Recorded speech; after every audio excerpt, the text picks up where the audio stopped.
Feminidad tóxica. Ayer analizábamos la masculinidad, pero ¿cuánto esto puede influir en el comportamiento de la sociedad sobre una mujer?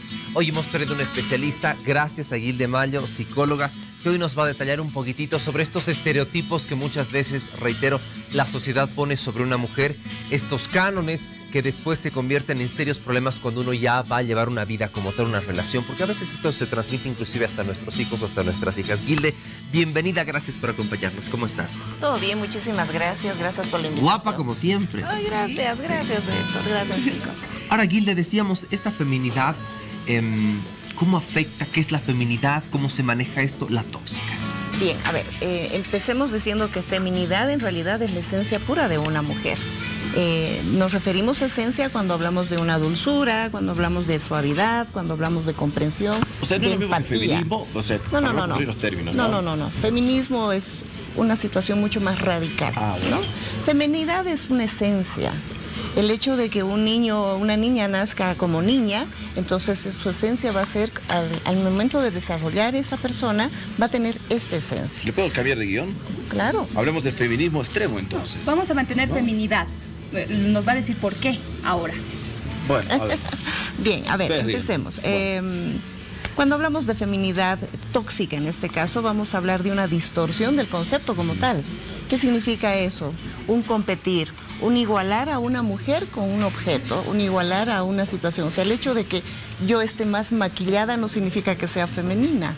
Equiparamos términos que son más. El término del escote, el alto de los tacos, eso no significa que uno sea femenino. Sin embargo, todo esto se va distorsionando en el tiempo de la crianza, ¿no es cierto?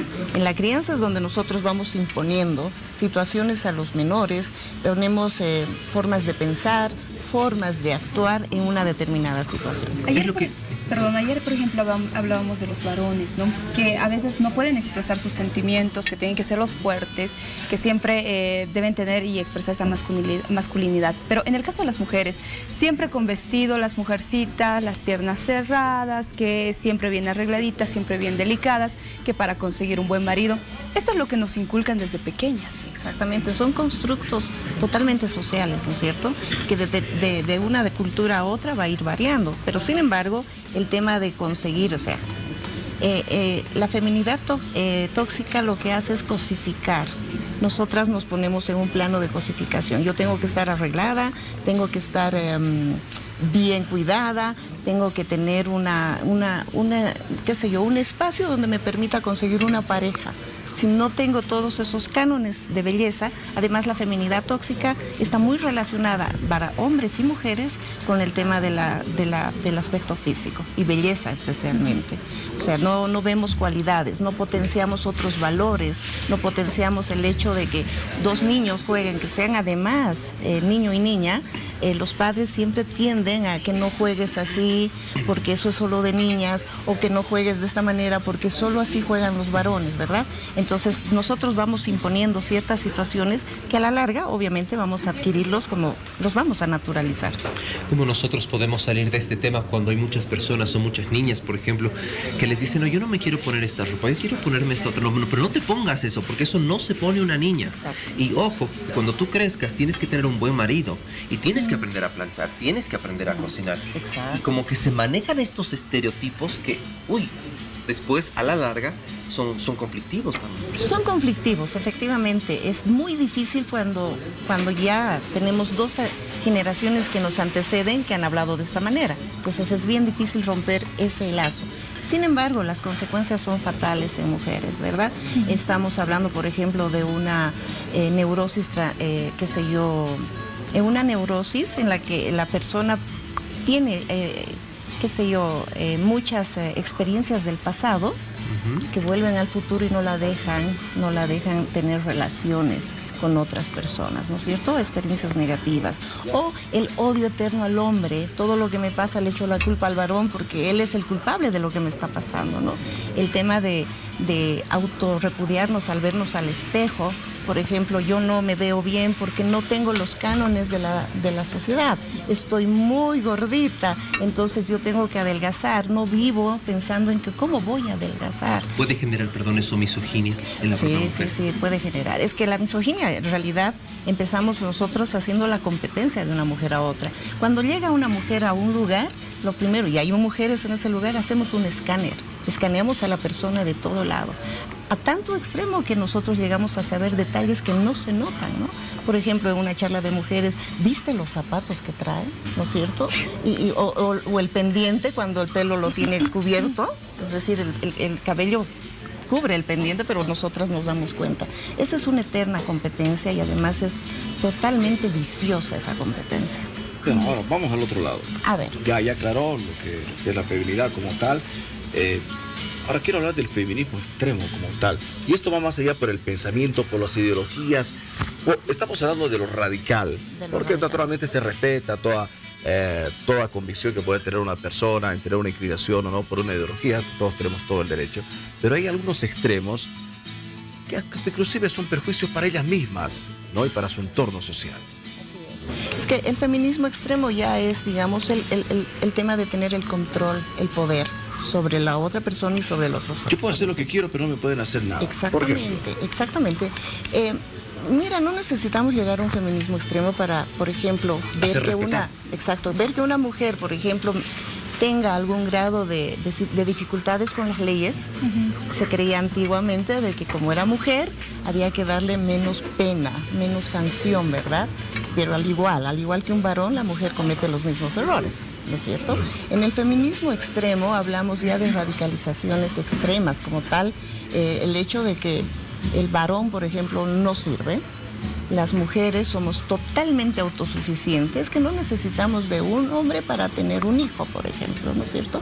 Y cuando nosotros deberíamos hablar de complementariedad, porque ambos sexos se complementan. Entonces no deberíamos, o sea, el feminismo extremo ha hecho de que nosotras tengamos un prototipo que se llama la superwoman. No el hecho de que somos autosuficientes, no necesitamos de un varón, tomamos nuestras propias decisiones y lo que tú dices. Si yo hago algo, nadie tiene por qué juzgarme, pero sí yo puedo juzgar, ¿no es cierto? Y si a mí me pasa algo, nadie tiene por qué ayudarme, ni siquiera me pueden aconsejar. O sea, hay varias situaciones que hay que ir viendo. Hay una línea delgada, ¿no? Porque evidentemente una mujer sí puede ser autosuficiente en el trabajo, en la profesión, en diferentes cosas.